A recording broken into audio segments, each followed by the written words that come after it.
kampanye isemo ibiryo nyafurika ni ukuvuga gukangurira abantu kwitabira kurya iby'iwacu byubahirije umuco kandi bifite ubuziranenge. Reka tuvuge ibyo by'iwacu byubahirije umuco kandi ni ibihe tubivuge mu mazina tuvuge ibyo ari byo. Ni ibiryo byose abanyarwanda baryaga cyangwa n'ubu barya ubona bigenda biva mu nzira, harimo ibiryo ibinyampeke, harimo umutsima w'amasaka, harimo ibishyimbo, harimo ibi byose bigeretse ku bishyimbo, ku buryo kuri abanyarwanda babitekaga bakagenda babyungiranyaho uburyo byumvikanya ku buryo byuzuza mfite indyo nziza yuzuye. Ni ukuvuga irimo ibinyabijumba, ibinyampeke, ibinyamboga byose bikaba birimo kandi byuzuye, bituzuyemo amavuta, bituzuyemo ibiriya biva hanze. Uwabyumva uko kugerekeranya ugashyira mu nkono imwe ibyo bintu byose bifite agaciro ki? Ntabwo wabiteka ngo ugende bitandukanye, bifite agaciro ki kubigerekeranya mu nkono imwe? Oya, byonyine no kubitandukanya urumva uri uratatanya ingufu zo guteka kandi turazikeneye. Hanyuma uko abanyarwanda babitekaga bakabiteka mu nkono imwe ikoze mu ibumba, ntabwo batera amasafuriya kubera ko kubishiririza no kubibabura. Mu nkono imwe bigenda bigira uburyohe, birungikanye, ibirura bikaza guhura n'ibitarura bikaza kurema uburyohe, kandi noneho bigenda bigashya mu buryo butandukanye. Babanzaga ibitinda gushya nk'ibishyimbo, bakaza kugerekaho yenda imyumbati cyangwa bakagerekaho tuvuge ibitoki, noneho bakaza gushyiraho imboga bakazishyiraho nyuma kubera ko banga kuzibabura, bakaza kuzirya nta ntungamubiri zikirimo. Ubwo rero bafite uko babikurikiranya buzuza kugira ngo bigirire akamaro umubiri. Murababwira rero iyi kampanye yo kubitangira ibyo twari tumenyereye si byo bigezweho, niko nabyita, mu binenzi iki? Biriya biva hanze, nyine hanze y'u Rwanda ariko navuga, cyangwa hanze ya Afurika, ni ibiryo urebye ibicuruzwa byabaye ibicuruzwa. Iyo umuntu acuruza rero ntabwo yita kuri icyo kijyanye n'intungamubiri zihagije, kandi mu by'ukuri kuba tugomba guhitamo ibiryo nyafurika ni uko tugomba no guteza imbere abahinzi bacu, bagahinga bazi ko ibyo basaruye bifite isoko, kandi bagahinga bazi ko ibyo basaruye bizasubiza ibibazo biri mu ngo zacu, biri mu gihugu, biri mu karere, tudateje imbere inganda z'ahandi zikora ibyuzuyemo ubutabire. Iyi kampanye irasa nkaho igiye kunyurana n'indi gahunda ya leta yo guhinga igihingwa kimwe. Ubu leta iravuga iti hinga ibigori gusa, ariko nkurikije utuntu two gucucikira no mu isafuriya ni uko nyine batetse ibijumba, wahinga ibijumba, wahinga umwumbati, wahinga iteke hariya, ukazamuriramo ibindi bintu. Muzabihuza gute? Politiki yo guhinga igihingwa kimwe, burya igihingwa kimwe ugihinga ntabwo ari bibi, ariko ushobora guhinga ibigori tuvuge ukadendura umurima munini, hagati ugashyiramo soya iratuma irasiga mu butaka azote, iratuma utazongera no gukoresha aya mafumbire tuvuga. Rero igihingwa kimwe ni ugushaka uburyo cyunganirwa n'ibindi bihingwa, cyane cyane se kigaharirwa wenda imirima minini yo mu nganda, ariko abahinzi mu ngo zabo bagatozwa guhinga ibihingwa byunganirana kandi bituma ibiryo bigira ubuziranenge. Hanyuma nyakubahwa, umushinga ni mwiza twawishimiye, ariko se ubu aho ubukangurambaga ntibuje bukererewe? Ntabwo bukererewe ubukangurambaga, buri gihe bugira igihe butangirira. Nta nubwo tuvuga ko ari ibintu bihita bihinduka ku kanya, ni ibintu wenda bizabaho nyuma yacu tutakiriho, ariko abazavuka bakazasanga isi yaratangiye kuba nziza, yaratangiye kuba ahantu utura ukarya ugahumeka ukasanga ubuzima bumeze neza. Gusa nkaho buri kugongana n'izindi gahunda twavuga uyu munsi leta iri gushishikariza abaturage. None harasabwa iki? Wenda duhere nko ku nzego za leta kugira ngo iyi mirire gakondo yongere yimakazwe. Ikintu cya mbere wenda tuzasaba, twifuza ko inzego zahindura n'ubufatanye. Urabona tuvuze nka politiki y'ibiribwa, politiki y'ibiribwa itandukanye muri minisiteri zitandukanye. Abacuruza ibiribwa bari ukwabo, abasarura ibiribwa bari ukwabo, abashinzwe ubutaka bari ukwabo, abashinzwe ihindagurika ry'ibihe bari ukwabo. Izo politiki zose urumva zifite aho zihuriye n'ibiribwa. Ni byiza rero ko kwa minisitiri w'intebe bagira gahunda yo guhuza iyo politiki, noneho tukagira ibiribwa byiza binashingiye ku byo dusarura hano iwacu ntitube ingaruzwa biryo bivuye hanze. uyu muturage byitura ku mutwe kuko we ntanamenye inkomoko yabyo, warasabwa iki duhereye uyu munsi kuri umuturage kuri uyu munsi aracyafite amahirwe yo kuba yakomereza ku byo afite, kuko iyo tuvuze ya ndyo nziza itekeye mu nkono imwe ifite ibintu binyuranye bigenda byumvikanya bitanga ibiryo byiza, aracyabifite. Ko kugeza ubu aracyafite imbuto, ntabwo imbuto z'intobora ntabwo ziramugeraho cyane, ariko icyangombwa nuko tumubonera iyo mbuto ishingiye ku zo yari asanganywe kandi yongerewe uburyohe, yongerewe ubushobozi, ituma ashobora gusarura byinshi byisumbuyeho. Ariko bitavuze ko tugomba gukoresha ziriya zikoreshwa rimwe ziva hanze zicuruzwa, ejo akabura imbuto. Ubukangurambaga murateganya ko buzamara igihe kingana kugira ngo bwumvikane neza? Ubukangurambaga buzamara igihe cyose gikenewe ku buryo tugera ku bantu bose. Niyo mpamvu twahereye ku banyamakuru, namwe mugende mubikwirakwize. Nta wundi wazanye Bibiliya avuga ati mukwire isi yose mwamamaze ubutumwa bwiza bw'indyo nziza nyafurika, indyo yubahirije umuco, indyo ishingiye ku by'iwacu. Indyo itari nyafurika mubitangiye kuko mubona ingaruka zimaze kungana gute mu bantu? Ingaruka ni nyinshi kuko tubona mu rubyiruko, tubona mu buzima bwacu bwa buri munsi. Abana mu rugo ntibashaka kurya ibyo byo mu rugo, bashaka kurya za pizza, bashaka kurya ibyo biva hanze byuzuyemo amasukari, bashaka kurya ibyuzuyemo amavuta. Rero navuga ko ingaruka zaragaragaye ubundi, n'ubushakashatsi bwarakozwe ushatse kujya no mu mibare. Rero twavuga ko ingaruka zo ni nyinshi, ariko izizaza inyuma zizaba nyinshi kurushaho. Niyo mpamvu igihe icyo ari cyo cyose ushobora gutanga ubukangurambaga ari cyiza kugira ngo turusheho kugera kuri benshi bashoboka. Abahinzi baravuga ko badashobora guhinga ngo bagire ikintu beza badafite ayo mafumbire mvaruganda. Niba sinzi impamvu ubutaka wenda bwaragundutse, ni butoya, burahingwa nta byemera byo kuraza bikibaho, icyo cyo muzakikemura gute? Ubutaka ariko kugunduka cyane biranaterwa n'uburyo tubukoresha, uburyo tubuhinga nibwo bugomba guhinduka, kuko kubushyiramo amafumbire menshi mvaruganda nta n'agafumbire k'imbere bushyizemo biratuma deja busaza kurushaho. Tugomba no kugana kuri gahunda y'ubuhinzi busigasira ubutaka, busigasira umutungo kamere n'urusobe rw'ibinyabuzima.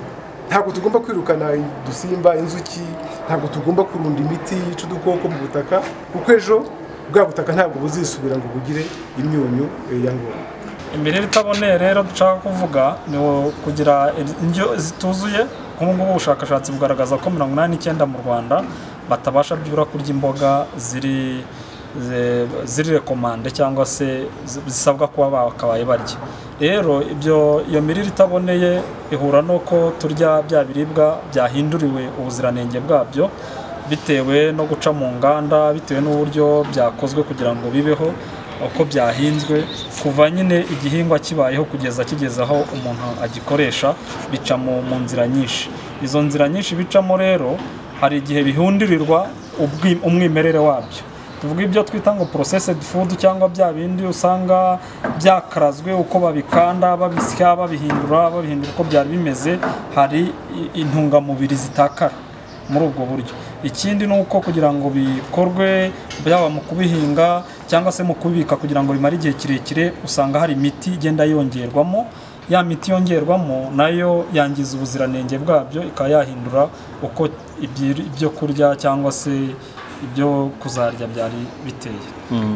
Tumenyereye amafunguro abantu bafata mu gitondo, urabyutse ufashe icyayi mugati, duhe nk'urugero rw'ibiryo byiza mubona umuntu yarya ibyo muvuga nyine byamugira akamaro. Yego rwose, n'ubundi ntabwo tubuza kurya umugati n'icyayi mu gitondo. Ni byiza ko ya mafunguro ya mu gitondo yawe uba wayateguye, ariko icyo dusaba ni ukwirinda ibyongerwa muri ya mafunguro. Usanga hongewemo isukari n'urugero, ugasanga cya cyayi wanyweye ariko wongeyemo isukari cyangwa washyizemo isukari nyinshi, kuko n'ubundi umubiri ukenera isukari. Ariko isukari tuvuga ko ibimera n'ibihingwa n'ibiribwa muri rusange biba bifite imyunyungugu myimerere. Iyo wongeyemo rero bya bindi wongeramo byakozwe mu nganda cyangwa byatunganyijwe ukundi bikabikwa, nibyo byongera bya byago, nuko wongeramo isukari nyinshi itari ikenewe nko ku mubiri. So rero icyo dusaba ni uko bya biryo ufashe mu gitondo biba byiganjemo ibinyampeke, bikiganzamo imboga ndetse n'imbuto, ariko ukirinda kongeramo ibinure byinshi ndetse n'isukari. Umuryango Akoro Rwanda watangije ubukangurambaga bise Misemo ibiryo nyafurika, ugamije gukangurira abanyarwanda kurya ibiryo nyafurika bizwi nk'ibiryo gakondo. Ibyavuye mu bushakashatsi bivuga ko 54% by'impfu abantu bapfa mu Rwanda bapfa bishwe n'indwara zitandura, akenshi ziterwa no kurya ibiryo byatawe umwimerere ari byo biva hanze ndetse n'ibindi bizwi nk'ibituburano. Akoro Rwanda ikaba ishishikariza abantu kugabanya kurya ibiryo bya kizungu ndetse n'ibindi bizwi ku izina rya fast food ndetse n'irimo amasukari menshi kugira ngo babungabunge ireme ry'ubuzima bwabo. Rero uyu munsi mwabaga tutumira bwarararyoto n'ubukangurambaga. Niba nari bose araho utangira kuvuga ngo bajya kuvoma ari bajya kuvoma bari hanyuma waba utazi urwego barimo ukongeraho all protocol. Rero ko muri ibyo bintu nanditse uyu munsi rero ni ubukangurambaga dutangiye kampani. Iyi kampani ni kampani idasanzwe. Rero kampani yose ubukangurambaga bashaka guhindura iki, guhindura abantu, guhindura imitekerereze yabo, guhindura ibyo bumva ibintu, guhindura uburyo bafata ibyemezo. Kampani yacu yitwa Misemo ibiryo nyafurika. Hariya inyuma urabona izi bariyeri ziri food is Africa cyangwa se impamvu twita African. Turashaka rero kugera ku bantu benshi bashoboka, ariko duhereye kubera iki abanyamakuru.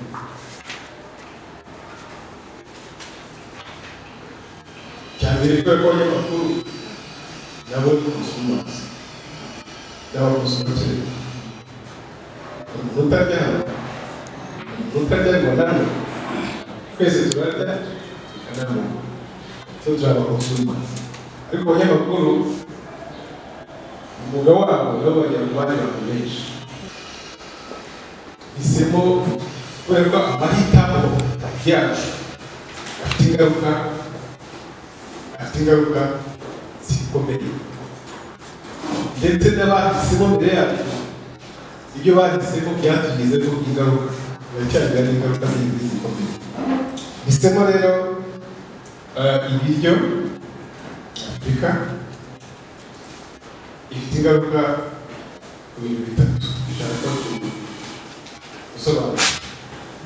Ku bintu bitatu: ubukungu, ubuzima no ku mibereho. Ku bukungu, iyo uhisemo kujya gukoresha ibiryo bivuye ahandi, bisarurwa ahandi, turi guteza imbere ubukungu bw'ahandi, turi guteza imbere abahinzi b'ahandi, turi guteza imbere inganda z'ahandi. Ivamo izacu zitera imbere, abahinzi bacu turabe mu kigero ntibare ntibumve basarura byinshi bifite aho bingana. Ni ikibazo gikomeye cyane. Ni gute twahisemo gutegereza ingano ziva muri Ukraine, izo mvuze kubera ko zigezweho, tukazihitamo ntiduhitemo amasaka ya leta. Ni gute? Ntabwo ari uko ifu y'ingano zo muri Ukraine iri rich, muri nutrient kurusha amasaka yacu. Ariko nuko byagiye byabaye nka icyo bita order, global order, global economy, yo kuvuga ngo ingano ziva muri Ukraine zikajya mu bihugu by'isi. None hari ikibazo ingano zikajya, amafumbire ava mu Rusengero muri Ukraine. None ni ikibazo guhitamo ninde wahisemo ko tutita ku masaka yacu tukarya ibyo muri Ukraine, tugateza imbere abagize muri Ukraine. Nibwo rugero ise ufata. Rero amahitamo yacu guhitamo kurya iby'ahandi mwumve ko bifite ingaruka zitaziguye ubuhinzi bwacu, imibereho yacu, ubukungu bwacu,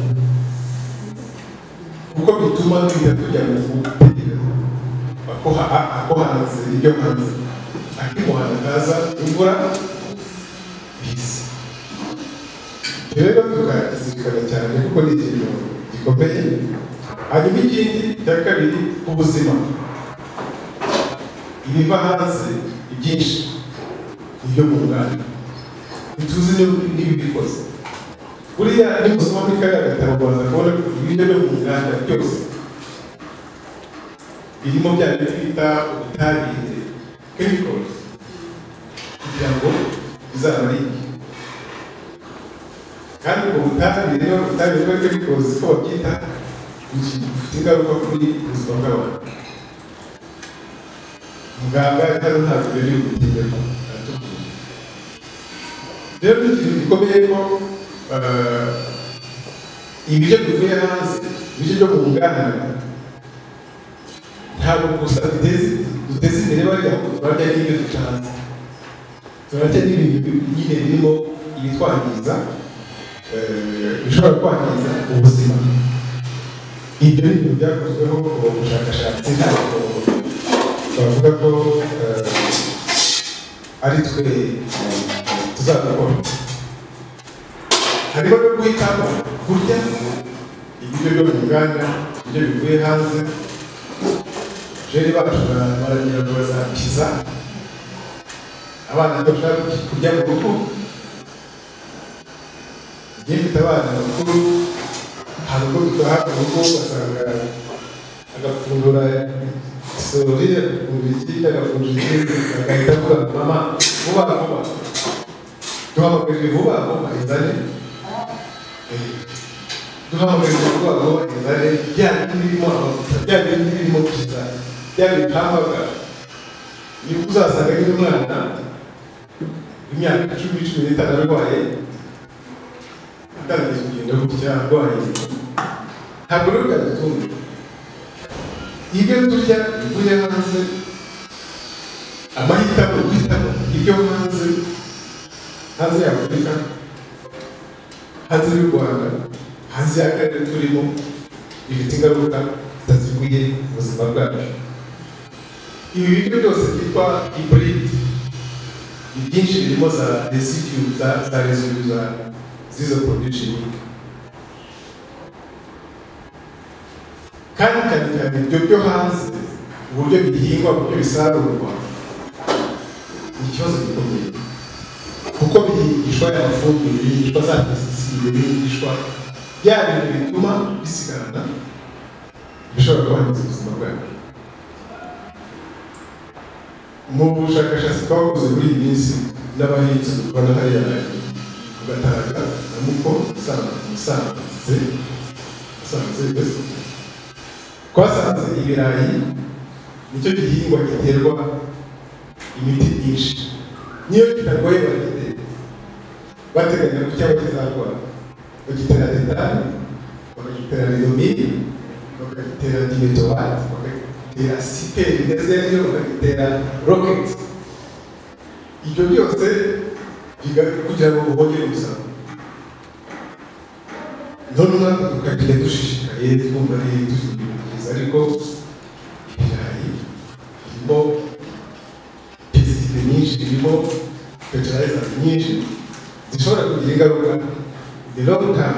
Uba uri kubirya umenya ko uri kurya ikintu kizagira ingaruka ejo ku buzima bwawe. Rero ku buzima ni ikibazo gikomeye. Icya gatatu, imibereho ni ikintu gikomeye nanakomoje kuko nidukomeza kwita mu guhinga kuri ubu buryo bita convention dukoresha massive use of fertilizer and pesticide, ntabwo ubuzima ejo ku isi buzashoboka, ntabwo buzashoboka kuko ari ubutaka duhinga buragira amahitamo atari no kwita force solution cyangwa force solution. Nidukomeza gukoresha iriya miti myinshi dukoresha, ntabwo biodiversity izabaho, inzuki ntabwo zizabaho. Ndagira abantu ko mu myaka yashize tukiri abasore tujya mu ntara tugenda kwaga muri santere iwacu muri za 2006 tujya mu makoperative y'ibirere. Wavaga uzindutse ugiye Nyagatare ucara imodoka mu gitondo uzindutse kare, ntabwo warengaga Nyandungu utarakoresha eswigasi. Eswigasi yo gukuramo udusimba twa mu gitondo. Ubu ngubu basenta yacu ushobora kugera igihugu utarakoresha eswigasi kuko nta dusimba tugira. Mukeka ko udusimba twagiye, udusimba tuguruka twagiye, inzuki zirimo zitajya, inyoni birajya, inyoni ziri, icyo kikwereka ngo iriho biodiversity iriho irashira. Kandi nyamara murabizi ko turiya dusimba ntabwo Imana yaturemye twaraza, ibintu byose birasobekeranye. Turiya dusimba niko dukora pollinization, pollen. Ujye mureba n'ikawa yacu, izi kawa ko ikunda kurabya cyane, ukuntu inzuki ziba ziyongeyeho zirya. Uko zirushaho gushaka pollen, zishaka ukuntu niko zijyana na twa dutuma zishobora kwera production. Rero tuba dusimba tudahari ikawa ntabwo yakwera, ariko ikawa ntabwo mvuga ngo bitizaho cyane kuko iyo nibutse ko ababyeyi bacu bayihingaga batarimo, mushaka ko bayihingaga rero ngenda bose bakoreye ikawa kandi ntabwo utonda ikawa mu rugo. Ubanza barahingaye mu inganura, ni ingenga y'inganura. Rero abo tujya kungana urabizi ko guhitamo guhinga ibyo bintu ntabwo ari ababyeyi bacu babizi, hari abandi babizi kubera ko byatezaga imbere iwabo aho bakomoka. So umuvuduko rero wo gushaka ibyo kongera ibyo kurya, umuvuduko wo kubicuruza kuko ibiryo byabaye ibicuruzwa. Ibyo ni ubundi kera hari ibavanga ibiryo iwara n'amatazo, ngo abantu bafite uburenganzira bwo kugira ibyo kurya byiza. Ntabwo ariko bimeze kuko ibyo kurya igicuruzwa biracuruzwa, abantu babicuruza bakunguka. Ariko nanone kuba tudafite ibyo kurya bihagije ntabwo ari impamvu yo kurya nabi. Ntabwo warya nabi ubireba wize ngo nuko ibyo urya ari bibi, ariko za mpitamo twaguhitamo navugaga byatumye abantu bamwe bajya muri a situation where urya ibyo ubona kuko nibyo bintu.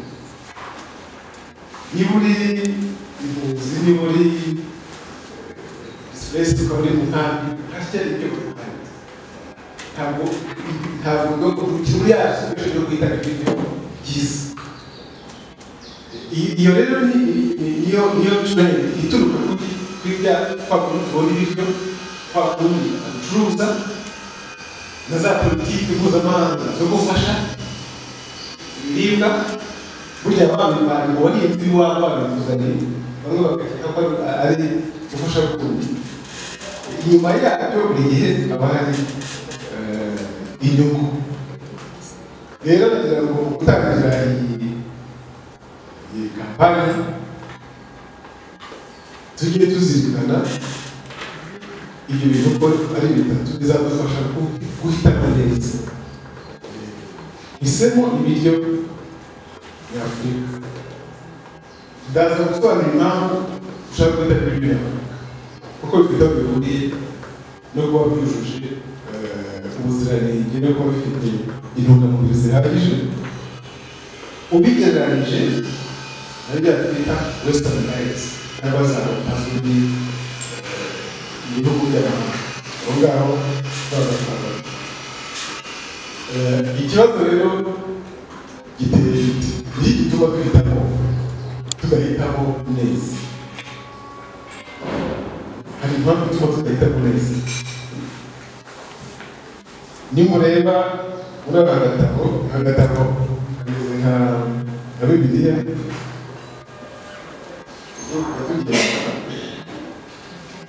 abarokore bakora ngo urebe muri Matayo kangahe? Matayo 5. Nimureba kuri paji ya 3, kuri paji ya 3 baravuga ko Afurika ikomeje kuba isibaniro ry'ibiryo biva hanze. Afurika ikomeje kuba isoko ry'ibiryo bisarurwa ahandi, ibyajugunywe cyangwa ibyasarutse mu masoko yo hanze, hamwe n'ibikorerwa mu nganda hagamijwe ubucuruzi biotech. Ibiryo byitwa ko ari byo mu bihugu bikize byose byayo ibyateguwe n'inganda, ibyongewemo intungamubiri. Bibutse ko natwe dufite shisha kibondo kongeramo intungamubiri zavuye mu Buholandi. Murabizi Africa Improved Food bazana intungamubiri bakazongera muri shisha kibondo barayo, cyangwa bakatwara ibijumba biri mu feri cyangwa ibishyimbo byongewemo murabizi nk'abanyamakuru. Ibiryo bitunganyije bidakenewe gutekwa, biboneka vuba kandi bibikwa habugenewe, bifite umuvuduko wo gusimbura ibisarurwa kandi bigategurirwa muri Afurika. Ni nayo ntandaro yo gucika kw'imbuto gakondo, ubuhinzi bushingiye ku muryango n'indyo gakondo nyafurika. Isoko rero Afurika ni isoko rinini ry'ibiryo bya hano. Urebye kubera ibigega by'umuceri Ubushinwa bufite cyangwa Uburusiya bufite, baramutse babishyize mu isoko amasoko y'ibiribwa yose yahungabana. Rero icyo ni ikintu gikomeye kijyanye no guhitamo. Igihe uzaba uri guhitamo ibyo urya, ugahitamo ibivuye hanze y'igihugu uko ibyo bihari, uburyo ugiriya niyo kutaza kuri guteza imbere ubabaye isoko mu by'ukuri uri umukonsuma ufasha kugurisha ibyakorewe ahandi.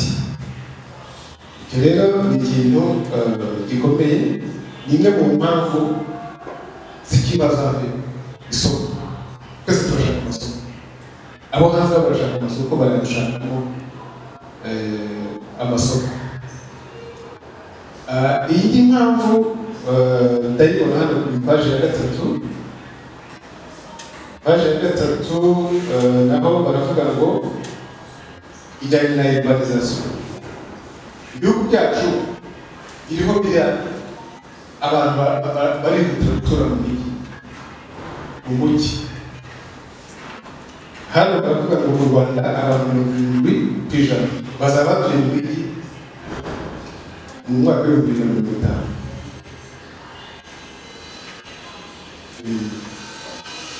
Abo bantu bazagira iki? uzaba batuye mu mujyi muri za santere cyangwa abatirirwa bazarya iki byanze bikunze bazarushaho kuba isoko rya bya bindi bikomoka hanze bitabaye ibyo ubuhinzi bwacu buzakomeza kuba bwa bundi bukoresha amafumbire menshi eside nyinshi kugira ngo ibyo kurya biboneke ntabwo rero urebye ntabwo tuzabikunda kuba rero Afurika ari umugabane abantu bazaba batuye mu mujyi cyane mu mijyi cyane kuri iyi minsi iri imbere byanze bikunze ni ikibazo cy'ibiribwa kizakomeza kubaho kandi rero niba abantu batari kwibaza ngo abantu bazarya iki ngo duhindure hakiri kare duteze imbere ibiryo bya Afurika hari ikibazo kijyanye n'uko abantu bagombye guhindura ikindi kijyanye n'iki kibazo ndakibona kuri paje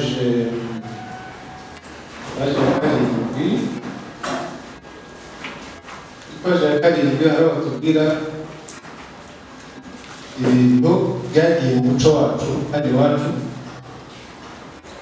uretse kumva minisitiri w'ubuzima avuga ngo ni umushyikirano yemeza rwose ko abanyarwanda batarya imboga ntabwo turya imboga cyane cyane imboga mbisi abanyarwanda barya salade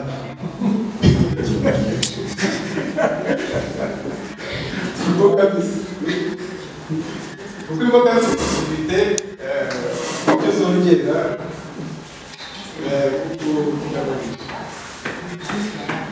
abantu barya imboga mbisi ni wowe n'uriya n'abandi ariko barasibye ntabwo basigaye bafite umuhinzi mu murima yahuye n'urutoki karoti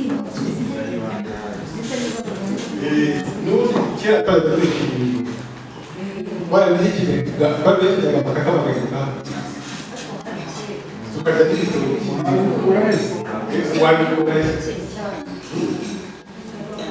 rero ikibazo cyo kutarya imboga uko zaboneka kose harimo no kubikangurira abantu no kuzabikangurira abantu kuko ni ikibazo gikomeye bongera ubukangurambaga mu kurya ibiryo bidatetse bisaruwa ako kanya byaragaragaye ko abanyarwanda cyane bo mu cyaro batarya imboga n'imbuto kandi ibiryo bidatetse nk'ibinyamisogwe intoryi ibijumba byari bimwe mu biryo gakondo abanyarwanda barya rero numva ko ari ikintu niho igituma abantu batarya imboga bakavuga ati nta bihari babikura he ariko ntibiri no mu myumvire y'uko izo mboga zishobora kuba zifite zongera intungamubiri ikindi kijyanye n'ibyo dukora muri iki gihe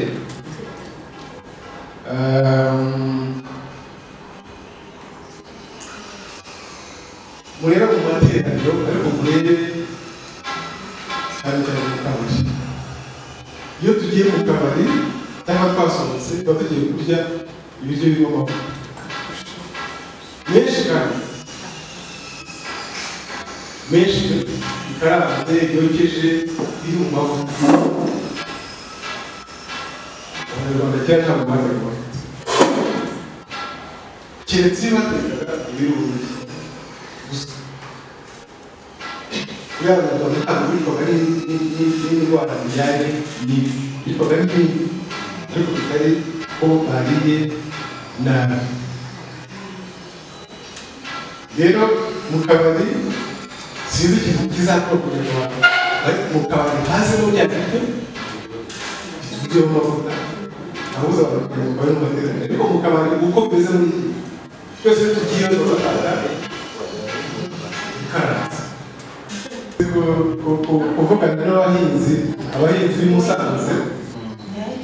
Musanze baratwereka bati twebwe tugira akarima duhingamo nyirakagori tugahingamo biriya dayiburide babyita ibituburano biriya bituburano turabigurisha twebwe kwigira aho duhinga nyirakagori tukajya aho duhinga isugi tukajya aho turacyakomeye kuri ariko wa mubyeyi akamererwa ko bya bintu avuga ngo bihereza hariya niyo bituje n'ubuziranenge bihinduka bikaza ku isoko ishuri rikaza amashuri n'ibyo akora uko bigororwa noneho bikaza kwibitira wa mwana none se kugisubiza kubona akarima ku ruhande kagira akakobwa ntacyo bihindura cyane kuba abana bagiye ku ishuri barya ibiryo bitangiye kudabwira turiya polisi ya school feeding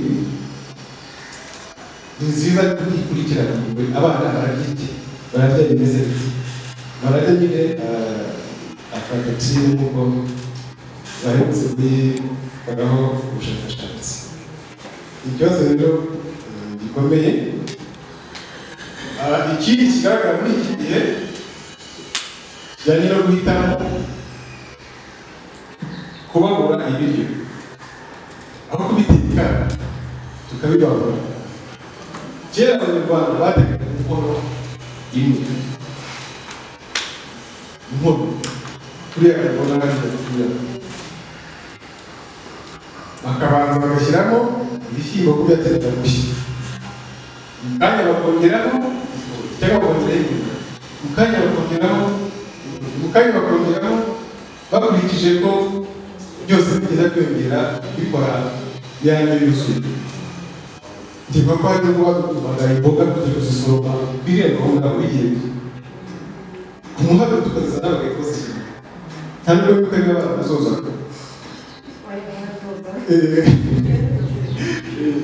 rero ibyo biryo twateraga byari ibiryo byiza byuzuye kuko haba harimo ibinyamisogwe harimo inyamboga harimo inyabijumba byose hanyuma ubundi tukaba dufite ingufu ni ikibazo rero cyo uburyo ubu gutekamo iwacu gutekamo duteka ibiryo byinshi inkono nyinshi amasafuriya menshi uburyo duteka ibiryo byangiza intungamubiri zibirimo bijya gushya neza byambatse ese tuzasubira ku nkono guteka mu cyumba bizareba ikigaragara ni uko uburyo nyine tubiteka ni ikibazo gikomeye inkono gusubira ku nkono nyarwanda kandi ibiryo babihuzaga kuriya niyo haba hari ibibike byaryoshwaga n'ibindi tesi leta yabyara n'ibindi bakagerekaho intoryi bakagerekaho isogi bakagerekaho isupu bakagerekaho intagarasoryo bakagerekaho ibintu byinshi ukabibona bimeze kuriya biryoshye pe impamvu zituma zihutisha kuba abanyafurika batita ku ndyo yabo bakahitamo indyo yo mu bihugu byitwa ko byateye imbere y'imvanganda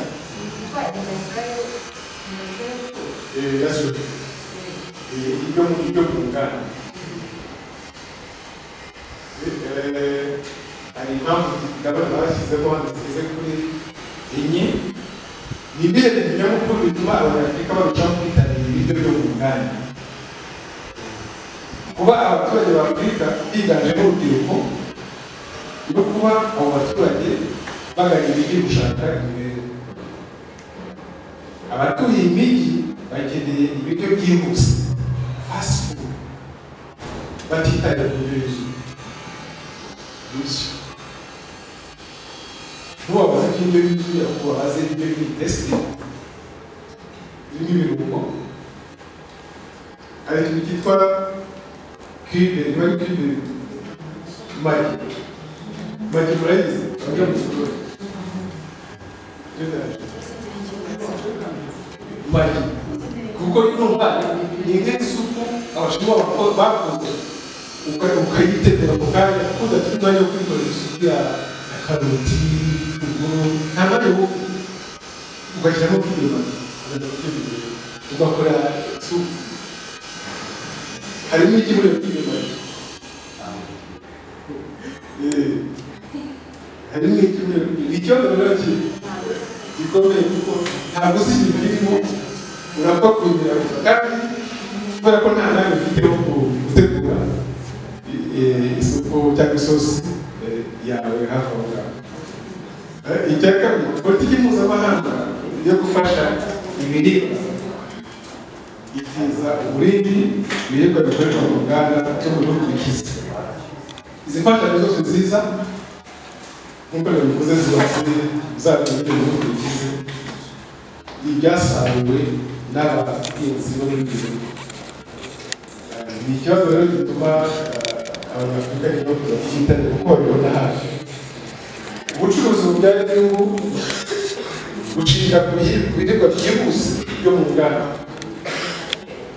Ibi byaravuga ko ibyo byahindutse ibicuruzwa kurusha kuba ari uburenganzira. Afurika isoko rinini ry'ibiribwa. Hanyuma cyane makina tureba cyane ni ubukene bukabije. Ubukene bukabije n'inzara. Akenshi twebwe binaterwa n'amakimbirane. Za konfuri ziri muri Afurika nyinshi.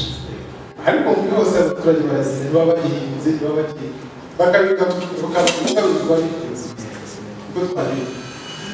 Bakabikabuzwa bityo. So ubukene n'inzara kubera amakimbirane, imihindagurikire y'ikirere, abantu bakeneye ibiryo barya biboneka hafi. Izo ni impamvu rero zituma Western diets n'ibiryo bivuye hanze bikomeza kwihuta muri Afurika. Ikibazo giteye ntabwo ari ukuvuga ngo kuri wari uzi ko iri muri ako gatabo uzagisome neza abanza. Izi ndwara zitandura ngo zihitana abantu 59% mu Rwanda. Abantu 59% mu Rwanda bapfa bicwa n'izo ndwara. Ibi biri muri strategy y'igihugu yo kurwanya izo ndwara. Ku nzira yo makumyabiri na gatanu imihari yakozwe na leta. So hafi 60% z'abapfa bapfa kubera izo ndwara. Kandi indwara zikomeye kuko zishobora no kugira ikimuga ukaba nta kindi gikoze. Bityo bigatuma bikaba uruhererekane ku bukungu. Kandi ibijyanye na unhealthy food ni ukuvuga ibiryo bitari byiza bifitemo umwanya munini nk'uko bari bubisobanura. Rero kumve ngo babaje birukira za pizza mu biryo birukira ejo hazaza ntabwo bazashobora gukora ibyo bagombye kuba bakora. Ndagira ngo ndangirize hari ibyo bita ibiramambu kuriya kuri leta yaberekeje amarabizi. Ibiramambu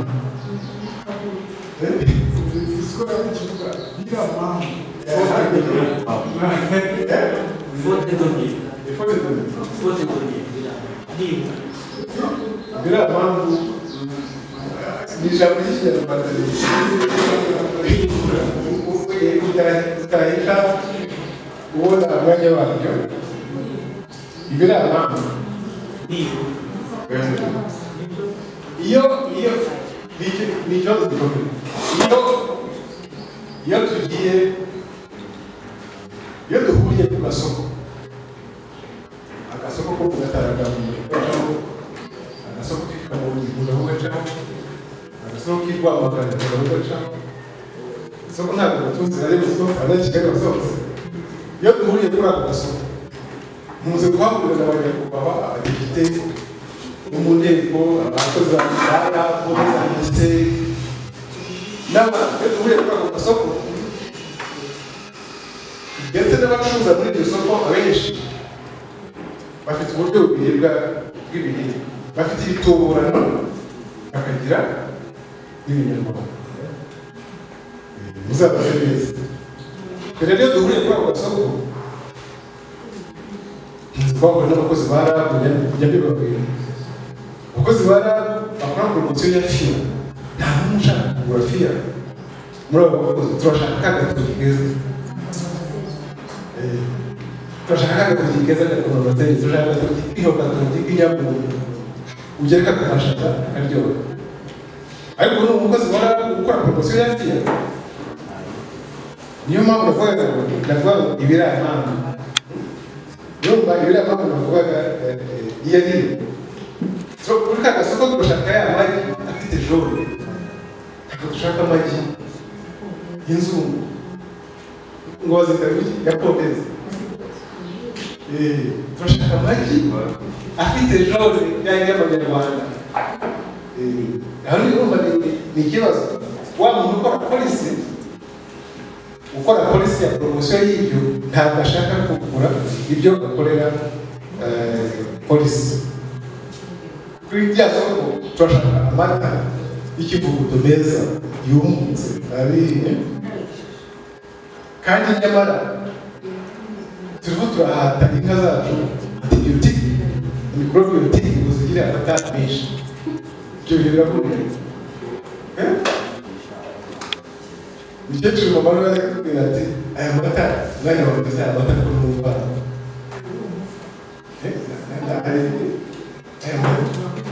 aya mata bitewe ya mata n'ubwira tuba kera inka zagishije nyine zisigaye zinagaburirwa ibindi ikibazo gikomeye ariko biriya mpamvu ni uko tujya ku gasoko nyine tugashaka ibyo bintu kandi poromosiyo ya polisi itari kubishyigikira turashaka nyirakagori twavugaga kandi tukaba poromosiyo yayigurira ibigori by'umweru ariko twahagera twabona ka kigori gifite amabara cyiza tukabiryoshya kuko kiri tesi kiraryoshye kuki duhitamo gukora poromosiyo y'ibyo kandi dushobora guhitamo guteza imbere cya gikoni kikagumana bwa buryo ibyo ndavanga kuki duhitamo gutegereza ingero ziva muri grene kandi dufite amasaka ikibazo bumva ni ikibazo gikomeye kuki duhitamo guhuza ubutaka duhinga ibigori byinshi kuki tudahuza ubutaka duhinga ibishyimbo hari ikibazo tudahuza ubutaka ngo duhinge amasaka menshi ikibazo rero cyaba kitari ikibazo gikomeye kuko turashaka ibishyimbo byiza bya butiki hari n'ibyitwa kirya umukwe hari ibishyimbo byiza cyane rero tukwerekana mu murikagurisha byiza kugira ngo minisitiri niba ushinzwe risike klimatike kandi twabikoreye ingororero niho hari habaye opd niwe ushinzwe minisitiri niwe ushinzwe ingororero ariko yarigezeho arakangurira abageni arakangurira atangara kuko ibishyimbo byiza cyane baravuga ngo ibishyimbo byitwa kirya umukwe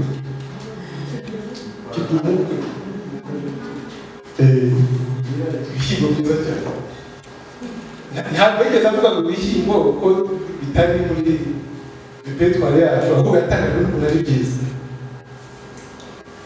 noneho wajya kureba ugasanga ibyo bishyimbo rabu birashaka kubihuta muri jiniva aho kubikorera barabibika ngo bizamara imyaka 500 noneho tugakora poromosiyo ibya Bill Gates ibishyimbo nyine biri shanje African food nibyo ko tuyihitamo iyo uri mu Rwanda ntabwo wumva ko African food ikenewe aho uragira ngo babwire yuko nko hanze abo muri diaspora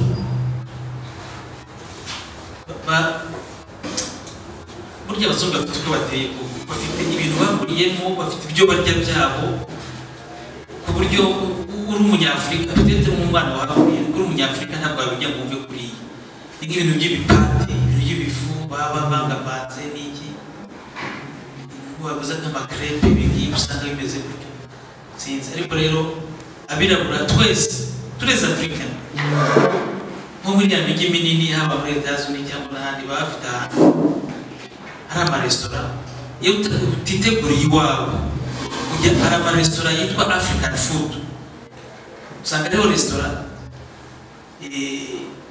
y'umwirabura cyangwa y'umudamu w'umwirabura, ari ugasanga arategura ibyo kurya nyafurika, kandi ugasanga abafurika ari abanyafurika, usanga ari nk'iki baba bafite ibintu bimeze nk'ibishyimbo, ibirayi se, ibitoke, imizuzu, ugashyiramo n'inyama, inkoko, imboga, ari ugasanga ni African food.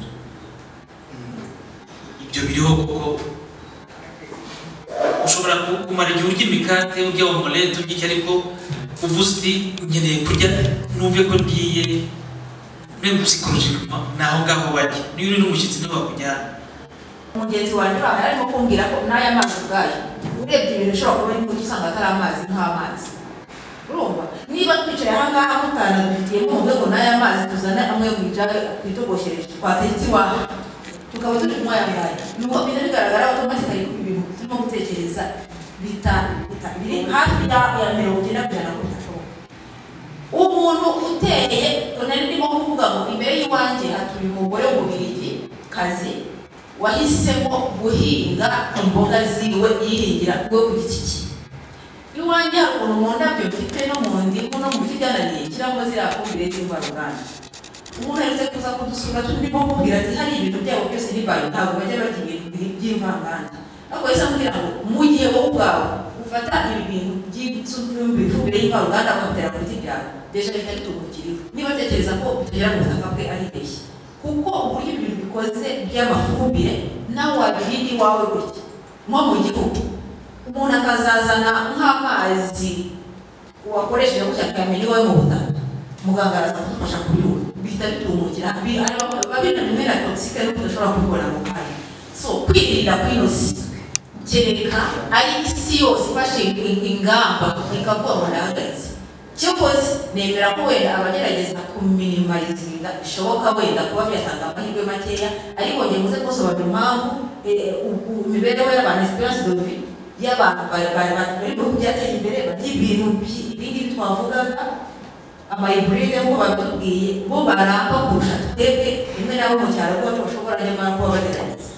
Noneho iyo turebye izi ndwara zitandukanye natanze ingero hariya, ariko hari enye z'ingenzi. Enye z'ingenzi, ya mbere ni indwara tuzi ku izina rya gisukari, indwara ya diyabete. Hari indwara z'umutima, hakaba n'indwara z'ibihaha koronike, ndetse hakaba n'indwara za kanseri. Izo zose zigiye zirimo amoko menshi atandukanye. Ntabwo twinjiye muri paritiri siyantifike cyane kugira ngo bitaza kudufata n'undi mwanya urushijeho, ariko no presentation byose birimo ku buryo umuntu ashobora no kuyibahereza. Ariko mu Rwanda iyo tugiye kuvuga ngo kanseri usanga kanseri nyinshi cyane. Kanseri ni izina rya kanseri bitewe n'ahantu yafashe. Bavuga ngo kanseri y'ibere, ngo kanseri y'inkondo y'umura, ngo kanseri y'igifu, nyine biterwa n'ahantu yafashe niho bahera bayihereza izina. Ikindi nshaka kuvuga ni uko NCD na risk factor. Nuva risk factor ni ibyongera ibyago byo kuba warwara izo ndwara. Nuva ibishobora kongera ibyago rero binabihuriyeho. Izi NCD mvuze z'ingenzi uko ari enye, hari ibyongera ibyago kandi bihuriyeho. Ibyo byongera ibyago rero ni ukunywa itabi. Iyo tuvuga kunywa itabi, mugenzi wanjye avuze byo gutera pesticide, gutera iriya miti yica udukoko ku baturanyi birabagurikira. Cyangwa se abantu bakora mu nganda ugasanga umuntu yagiye akira urugo ahindaguritse kubera ya miti yamukurikiye. Rero n'ahangaha ntitwavuga itabi, ushobora kuba utanywa itabi ariko mugenzi wawe arimo muri kumwe hari icyo twita second hand smoke, nawe kirakwangiza. Ni ukuvuga ngo ubundi niho hahera n'itegeko ryo kuvuga kubaninga kunywera itabi mu ruhame. Mu ruhame rero n'iwawe ni mu ruhame, mu rugo iwawe, niba uri umugabo, niba uri umugore, niba uri umwana mu rugo, ariko ahantu hahurira abantu barenze umwe haba ari mu ruhame. No mu modoka yawe utwaye ni mu ruhame. Bivuga ngo wanywera itabi mugenzi wawe winjiramo n'uwahumeka wambotse itabi nawe biramwangiza. Rero ndashaka kugira ngo icyo nacyo kimenyekane, kuko iyo tuvuze gukoresha itabi hari umuntu yumva ko ari kutarinywa ntacyo bigutwara, ariko guhura n'abandi barimo nabyo ni ikibazo. Navuga rero hari kuba physically inactive. Turaza kubona ko nka diyabete kugira ngo irware ni ukubera ko isukari iba nyinshi mu mubiri ntubashe kuyikontorora, ariko ya sukari kugira ngo igabanuke mu mubiri no kuyikoresha. ni uko bya bindi wariye wohereje mu mubiri ukeneye kubikorerwa bitwika bikavamo imbaraga zo gukoresha. Ikindi rero n'ikijyanye n'imirire itaboneye ari nayo tuza kwibandaho cyane tukayihuza n'uburyo ibintu biba byabonetse. Ikindi cya nyuma ni ugukoresha kuko imibare yako yarazamutse cyane cyane hano mu Rwanda, ndaza nabyo kubivugaho, ariko nayo ni imwe muri lisiti ishobora guteza ikibazo cy'indwara zitandukanye. Nindobye gatoya navuga rero credicities, izi ndwara ni ikibazo na mbere na mbere cyabaye recognized ku rwego rw'isi. Isi yose igaragaza ko ari ikibazo ifite. Guhera muri 2011 nibwo inama y'isi hari meeting yemeje ko isi ari ikibazo ku rwego rw'isi, ariko ikintu cyakwemezwa ku rwego rw'isi ari uko tugifite iwacu muri community. Ibyo tunavuga ngo local is global, ikintu kijya kuba ku rwego rw'isi cyahereye iwacu.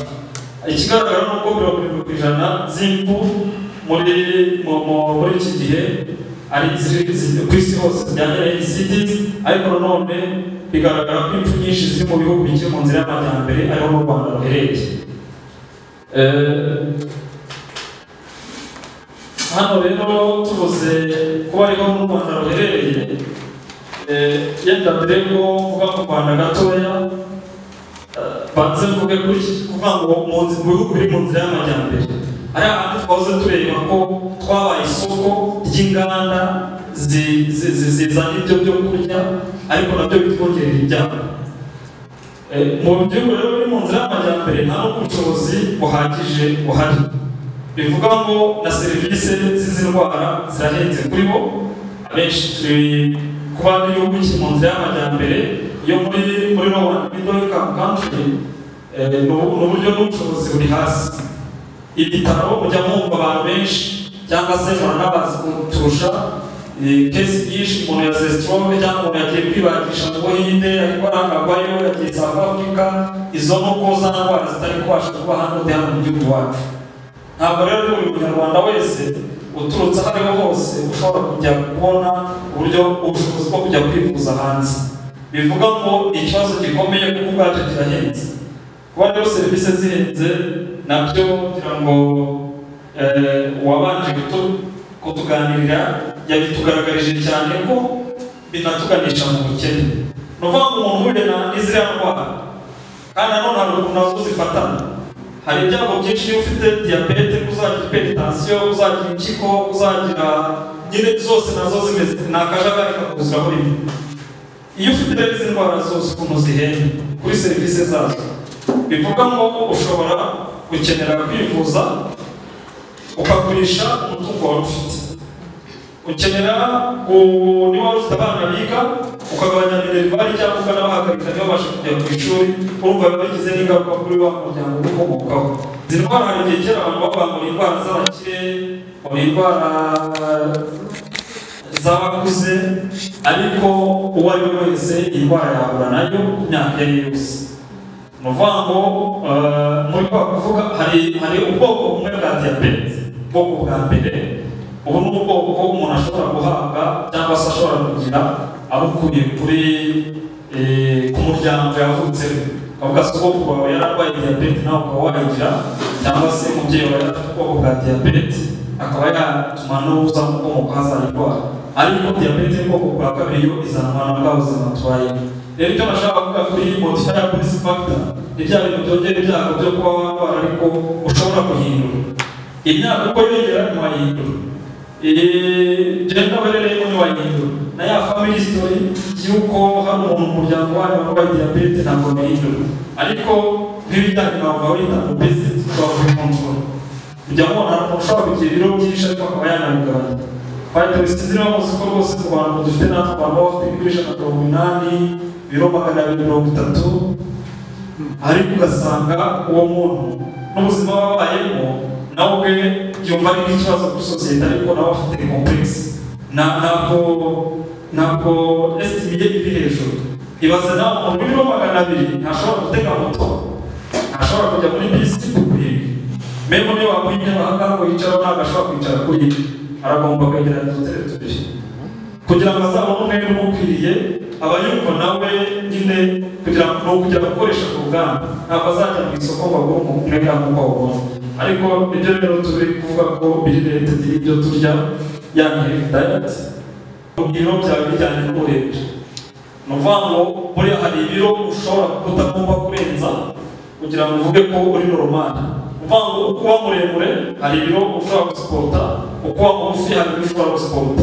Iyo ubyibushye kurushaho nibwo wongera ibyago byo kuba wagira hypertension. Ariko ibyo bintu rero byo kubyibuha no kugira ngo bizamuke nabyo turebe bihura n'ikihura na ya ngiyi.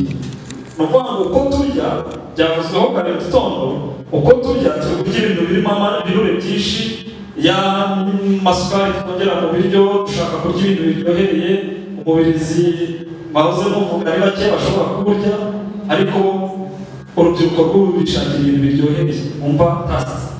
Noneho bya bintu biryohereye uko isukari ijya mu mubiri na bya binure nibyo bigenda bikidepa byita ko amarikiti.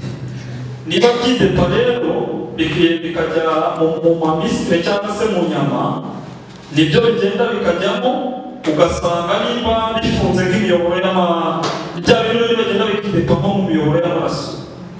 Ni ahandi amaraso azajya gutambuka akajya akigana ukagira hypertension, umubyibuho kubera ko wabyibushye cyane, hahandi mu miyoboro y'amaraso amaraso yagombaga gutambuka, imiyoboro iragenda igafungana, amaraso ajya gucamo agacamo akigana, tukavuga ngo wagize hypertension.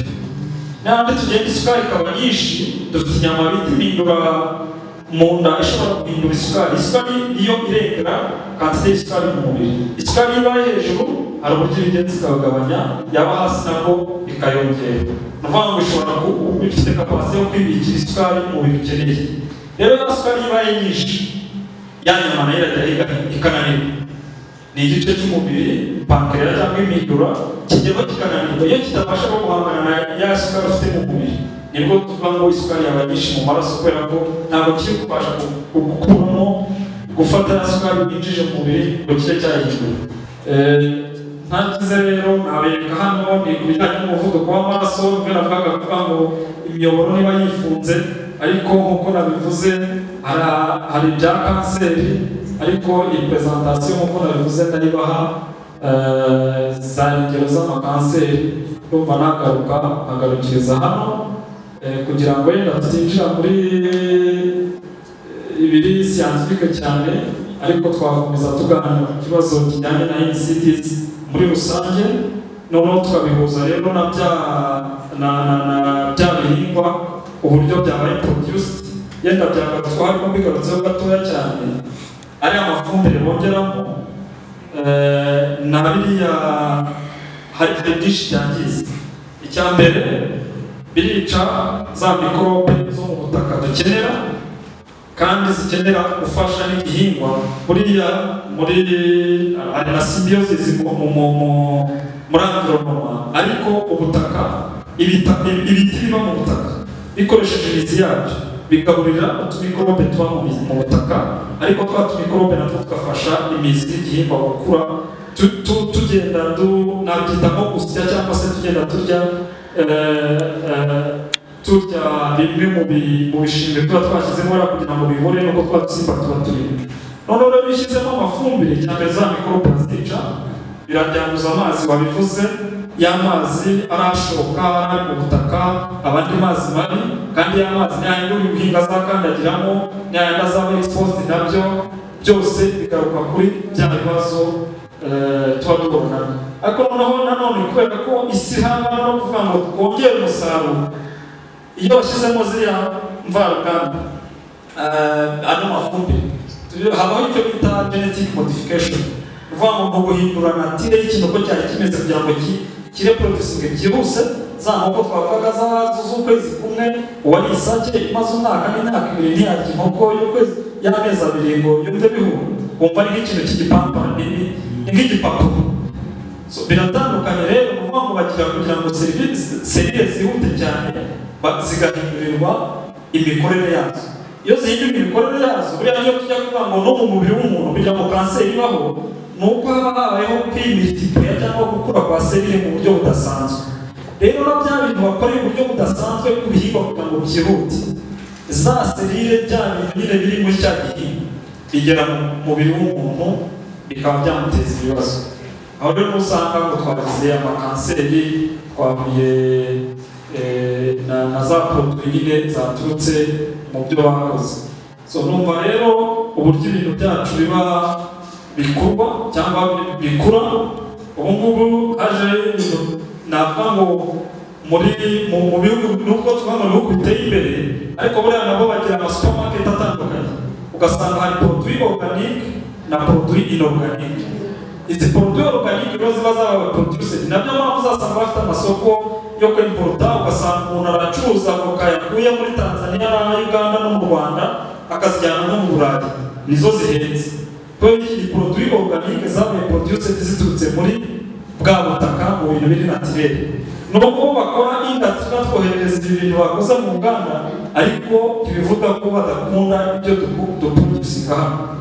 Aba twita western food cyangwa n'ubundi biza ariko bashaka iby'iwacu. Bivuga ngo rero ibintu by'iwacu nk'uko filime y'uyu munsi bivuga, nyine guhitamo ibiryo by'iwacu nimwe muri solution cyangwa ni kimwe mu gisubizo gishobora kudufasha mu kwirinda izi ndwara. Kandi ubundi nanone uko wabibona ubundi mu yindi sansi, usanga iyo bigeze aho ngaho ibyo biryo byo bihenze. Na organic food mu masupermarket yo hanze n'ibyo organic food nizo ziba zihenze.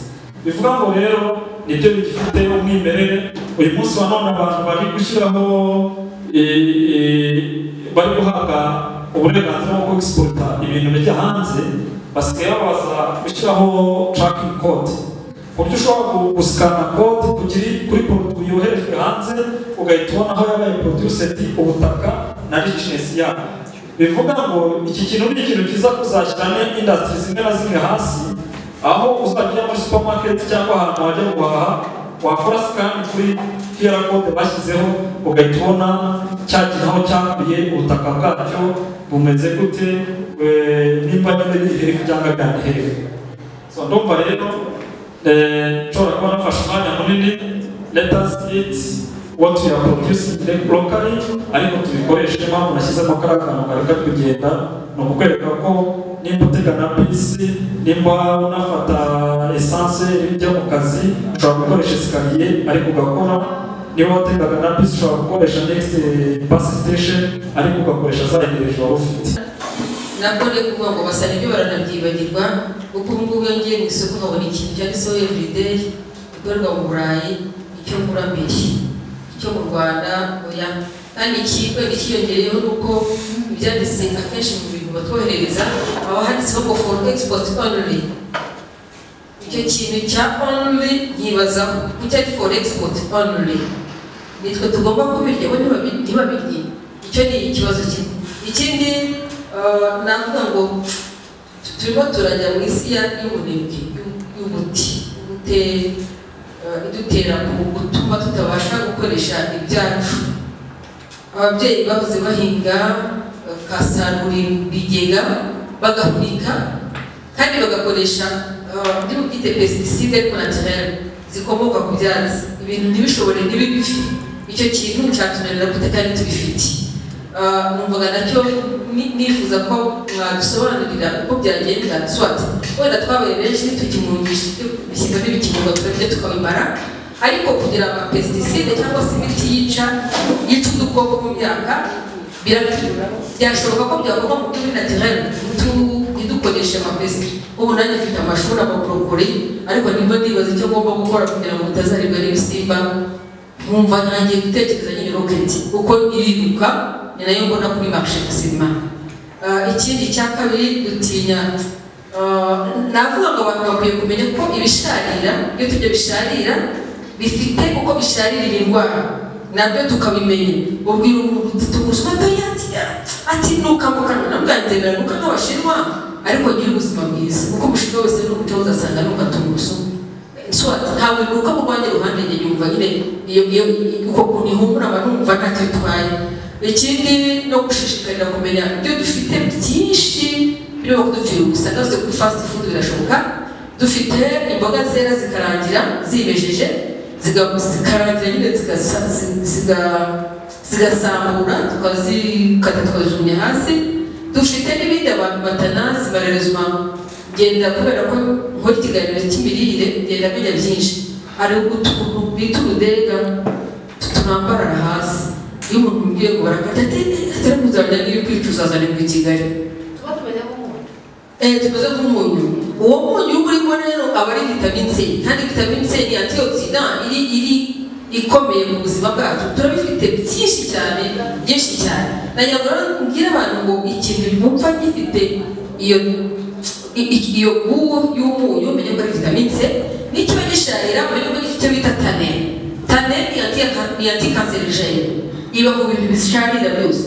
Noneho niba turya za organisme génétiquement modifié niko banabyita ko ari ibingibi bitari naturel, urumva ni organisme zihinduye natwe ziragahindura. Iyo umuvandimwe yabivuzeho gato ariko niba ari ibintu bihindura ikintu kigakura vuba birahindura utugirangingo twacu natwo dukura di façon itari normal, bitume turwara amakanseri ku buryo bworoshye.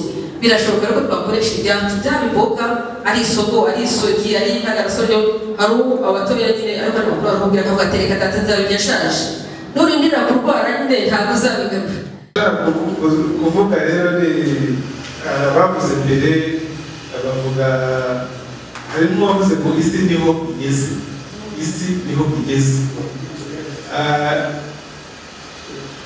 iyo statement hari ubwo ibirimo ntibigeze nta bivuga kuri abantu bavuga ngo ntacyo twabikoraho, nibyo ntacyo twabikoraho hari icyo gukora. Rero nicyo dushaka ngo mvuge ko tutavuga ko isi niho igeze, niba ari naho igeze habi, so tugomba kugana mu gushaka ibisubizo, kandi ibisubizo byo dushaka akenshi ntabwo ari ibyo solution turimo dutanga, ntabwo ari zo. Ibintu byose twavuze ngo turimo turongera umusaruro hirya no hino, turashaka kongera umusaruro kandi mwinshi, ariko nujya kureba aho isi igeze muri iki gihe dufite hafi abantu biliyoni batafite icyo kurya isi baraniyongera, ndetse mu ruvango mu ngamba isi ifata zo kugabanya inzara zigenda zisubira inyuma, aho kugira ngo abashoje bazagenda biyongera bakomeza kwiyongera kuruta ko tubona ibisubizo. So umusaruro twongera ni uwo gucuruza, umusaruro twongera ntabwo ugera kuri ba bantu bashonje, aho niho hari ikibazo. Kuko ahantu usanga tubwira ngo turongera umusaruro dushyira mu mafumbire tujye dute, ukagira ngo ni ugushaka kwiza, ntabwo ari ibyo. Hari n'ubucuruzi, hari n'ibindi byinshi inyuma bituma bamwe bunguka abandi bagahomba, bamwe bagakomeza kuba bashonje abandi bagacuruza byabo. Rero tugomba kubitondera kuri iyo message imeze gutyo. Ikindi hari abakozi b'isukari twayikura he? Ubundi uko ibiryo byari bimeze byari biri isukari y'umuntu ko Imana yaremye, kongeramo rero kugira ngo byaje nyuma. Ariko nanone isukari nk'uko babivuze abantu bari bakeneye ntabwo bakora ibintu nk'iyo bakoraga kera, abakeneye ingufu, kandi cyane cyane cyavuzwe n'uko iyo sukari iyo uyikoresha, iyo energy uyikoresha en principe nta kibazo wagombye kugira.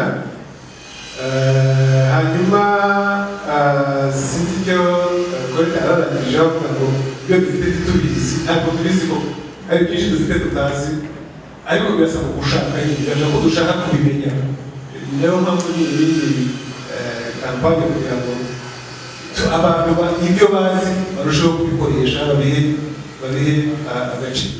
Iyo wegereye bano bavandimwe babumba usanga ko bafite imbogamizi zo kubona aho bakura ibumba. Ibumba ni ikibazo. Muzahora mute kugira ngo ubukangurambaga bushyirwe mu bikorwa byabasaba gukorana n'inzego zitandukanye. Mu by'ukuri niba umubumbyi uyu munsi afite ikibazo cy'aho akura ibumba, ni ukuvuga ko n'umuguzi ku isoko ejo ariko nahoze numa hari nkarisha iyo gurupe nyuma n'umuntu ni ntiwazanshakira ahantu nakura ku ngo muri Kigali narakabuze. Urumva ko n'izo nkono gakondo muvuga ubwazo kuzibona ni ikibazo. Nkaba nibaza rero imikoranire yayo na Accord Rwanda n'izindi nzego zirenga n'ibi bintu biri muri iyi Bibiliya. Muzamurana mutera Minisiteri y'Umutungo Kamere n'izindi nzego. Hari ikintu mwavuze ntawanze kurya ibi biryo by'Afurika cyangwa ibiryo byacu bya Kinyarwanda, ariko uburyo bibonekamo inkoko y'inyarwanda iratera amagi abiri mu cyumweru, ifite abana 5-6. Nzakora iki kugira ngo abana banjye nibura mu cyumweru umwana arya amagi abiri?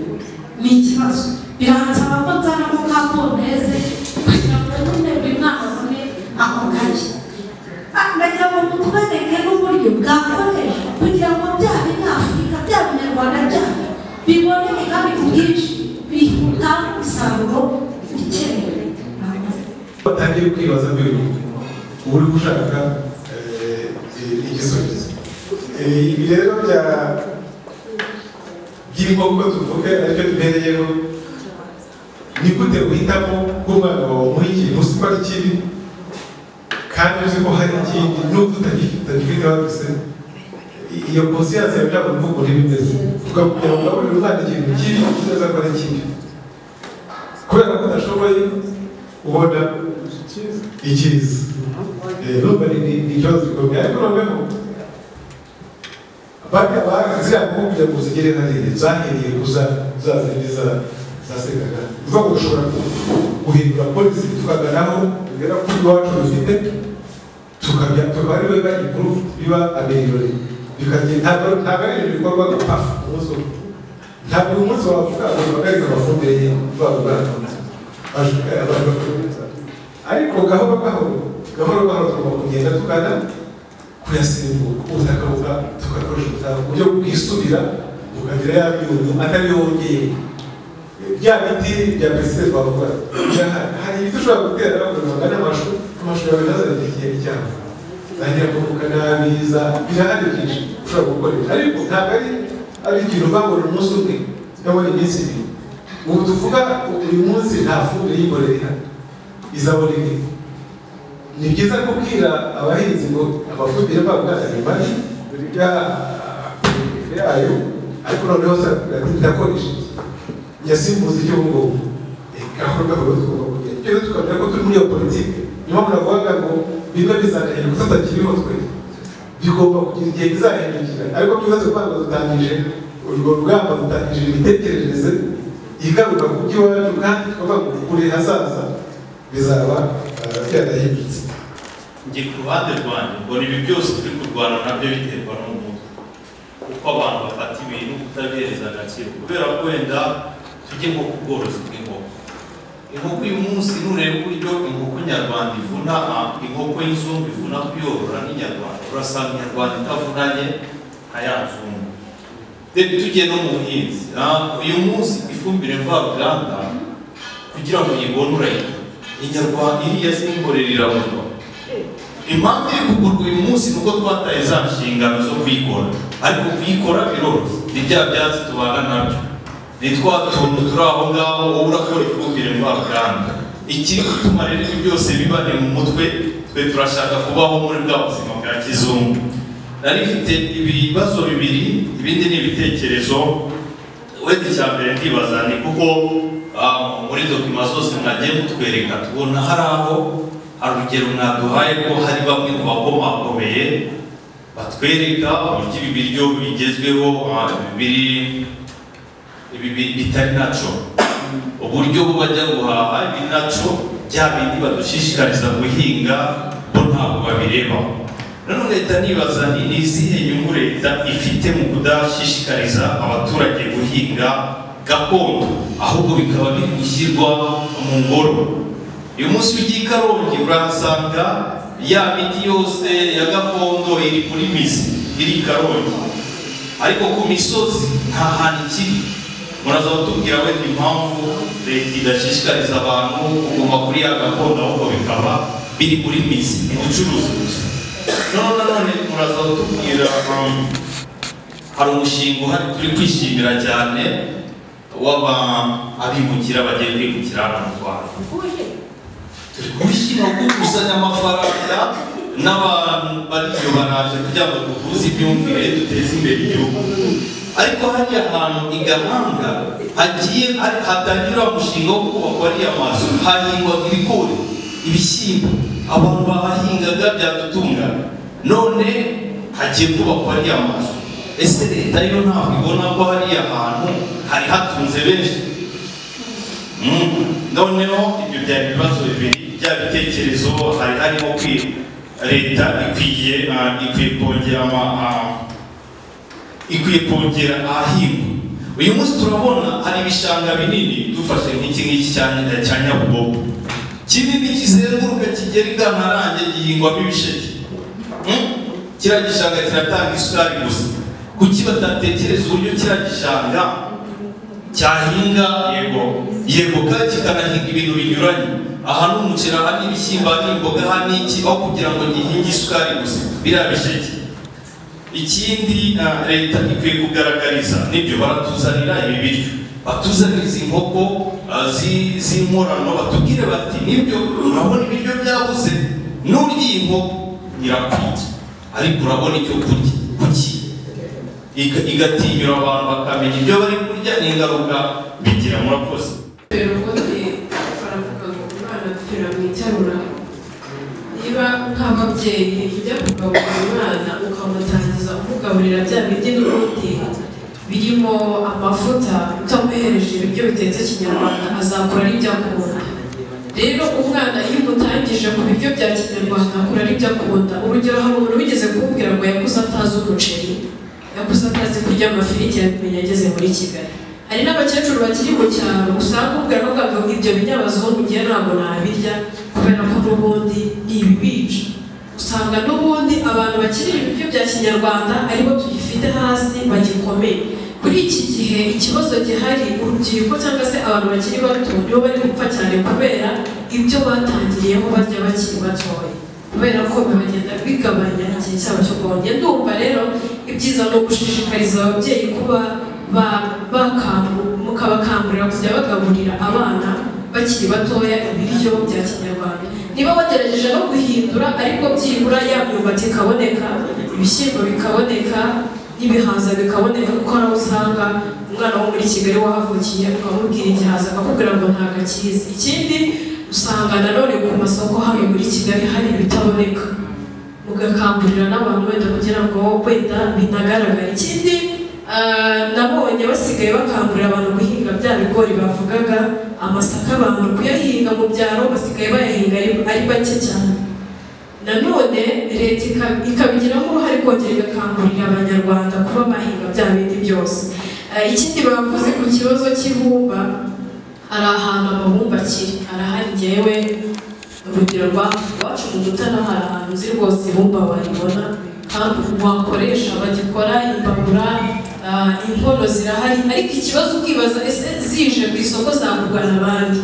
Kubera ko kuri ubu ntabwo abantu bazi kuzikoresha, bazi kuzitekamo. Abantu usanga avuga se ntabwo yamenya kuyitekamo, abari bamenyereye kuzikoresha benshi bagiye batambuka, baratashye. Ikibazo rero ni cyiza, navuga nuko twe nk'abanyamakuru twagerageza gukangurira abatwumva tukababwira ibyiza byabyo, ariko nyine namwe muri uyu muryango mugakora ubukangurambaga hirya no hino kugira ngo turebe ko icyo kibazo cyagosoka. Murakoze. Ikindi kibazo ndi bugarukeho ni ikibazo wenda cy'imiturire, hanyuma ikindi cya gatatu ni umuco. Kubujije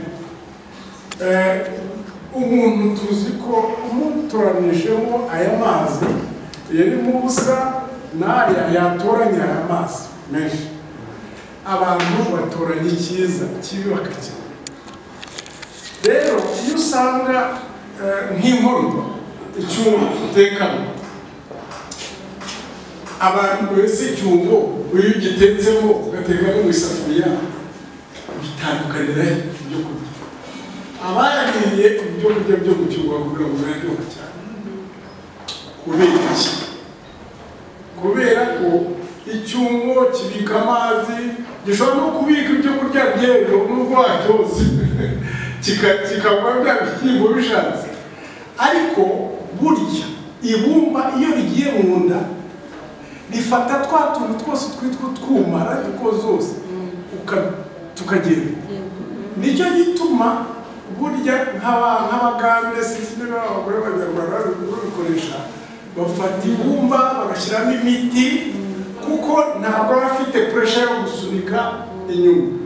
Ibumba rituma neza, urabibona. So harimo no mu ibumba n'ibyo urumva icyungo kiguha n'ibyo kurya.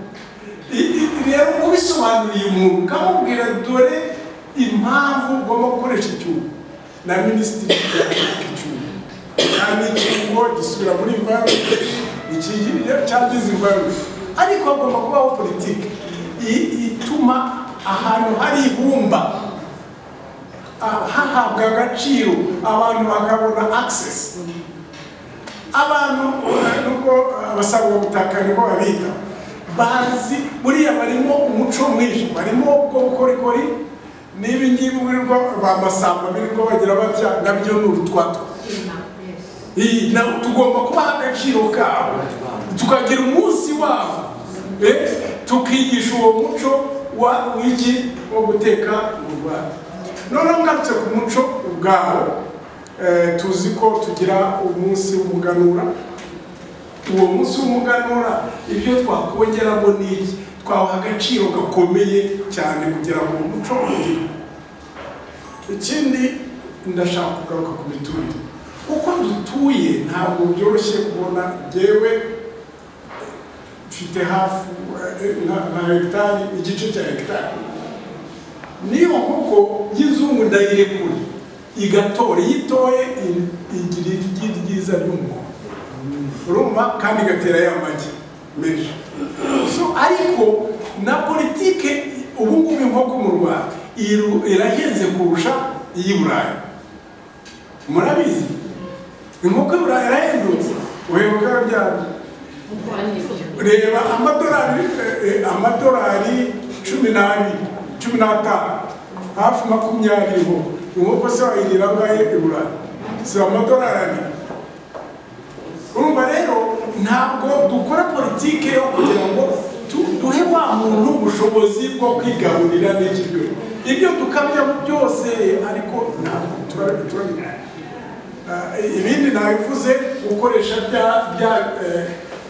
ibyaha byo kurya tukabyongera mu muco wacu w'imirire. Harimo n'ibindi twavumbuye bushya. Njye nabaye muri Nigeria imyaka y'ibindi. Muri Nigeria yamwumbati mwavugaga bagira icyitwa gari. Gari ni fast food ariko ni inyarwanda. Gari bafata imyumbati bakayigrata, bakayishyira ku ziko, bakagira bate ikaba grade ziri aho ngaho ntoro. Noneho yaza ashoje akafata izo grade agakubita mu mazi, agashyiramo wenda n'ibinyobwa ni granat, hanyuma akababonye fast food mu Nigeria. Hari ibindi bakora, hari nk'inyama iyo baziye what town muri Nigeria wabaka? Lagos, Abuja. Nge nabaye Lagos, nabaye Abuja. Not Abuja. Nabaye Ibadan na Lagos. So ibyo bintu birashoboka, niho bagira bitarifu, niho muravumba barya. Ni ikintu gikomeye cyane mu Nigeria bitarifu. Ugiye muri ntuza urebe bitarifu, urebe cyangwa se mu Google muravumba ikusi. Barya ihene yabo, iyo barayibagura nk'ingurube, bakarya ibikoba nk'ibyo twaryaga kera yitwa pomo. Ibikoba? Uruhu rw'inka babangaga basigamo inyama nkeya, hanyuma bagashyira mu munyu, ariko nako kugira utya akajugunya mu sosi akarya. Umu-Nigeria babaye kandi Aba-Nigeria miliyoni 200, s'il vous plaît, miliyoni 200, 1/5. Umwe mu Banyafurika no mu Nigeria Abanigeria bari self sufficient. So tugomba guhindura mu magambo make, tugomba guhindura politiki zose, imiturire, uko turya, ibintu byose, imivurire, ibyo dutekamo, sisitemu yose niyo tashe dufite. N'umuco ukawukomeza umuco mwiza wose.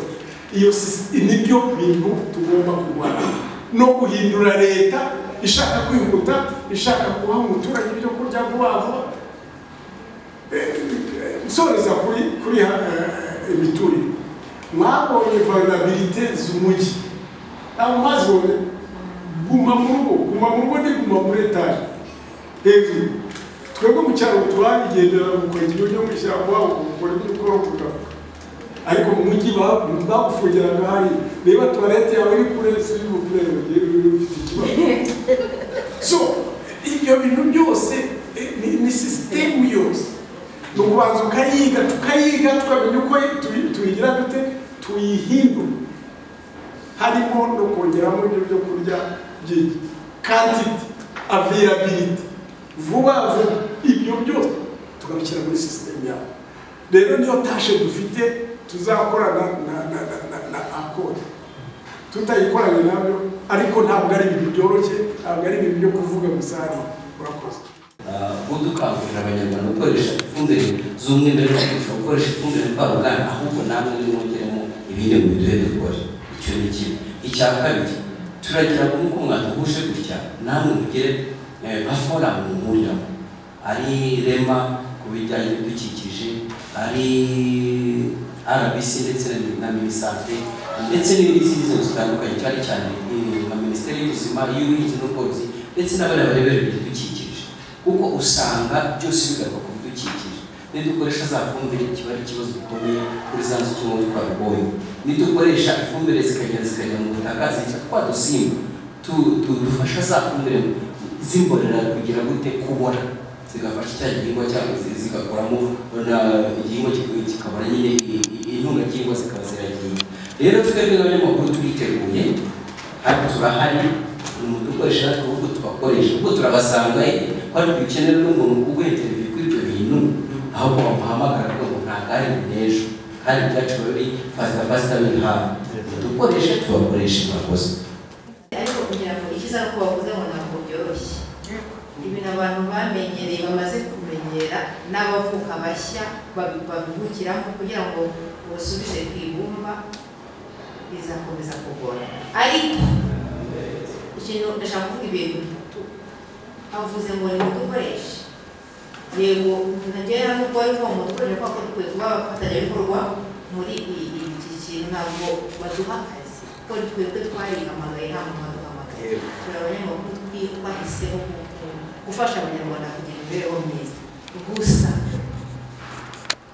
ni umushinga kuko mwakoze birakunda, mwanabikunda, mwanakunda abanyarwanda, urebye usanga nta n'amafaranga wakishyura ikintu imbaraga umuntu aba yakoresheje, ariko mu byo bikorwa abanyamakuru batarya ubusa. Icyo ni icya mbere kandi ndagishimangira. Ntabwo umuntu azampamagara buri gihe nigera muri Rwanda Transport y'ibihumbi 5 ngo ntaye njye gukora, kuko nzabikora kuko n'ubundi narihamagaye ko nabivuze. Ariko mujye mutekereza no mu gihe muri gukora budget y'ibintu bikora, mujye muvuga ngo w'abanyamakuru uruhare rwabo ni abahe, isaba abantu bakazibafasha mu cyo kintu. Mugitekereze ngira ngo konsole ayisa byumva cyane n'ubwo ndashatse kuvugaho direct cyane, ariko kugira ngo yakubise mujye mutekereza buri gihe ngo abanyamakuru ntabwo ari abantu babitanu guhamagara kugira ngo babikoreshe, nta muntu ukoresha ngese umwihariko wacu. Icyo ni icya mbere. Cya kabiri, iyi nyito mwavuze ngo ibiryo nyafurika ngewe rwose ntiyaryoheye cyane. Ntabwo mvuze kubivaho, ariko ibiryo nyafurika dusigaye dufite inganda z'inyafurika, dusigaye dufite amafumbire mvaruganda nyafurika, dusigaye dufite bya bintu bya hybride nyafurika, tutabita ibiryo by'umwimerere by'iwacu. Ngewe rwose mukomeze kubitekerezaho, simbizi kuko ibintu nyafurika byabaye nyine.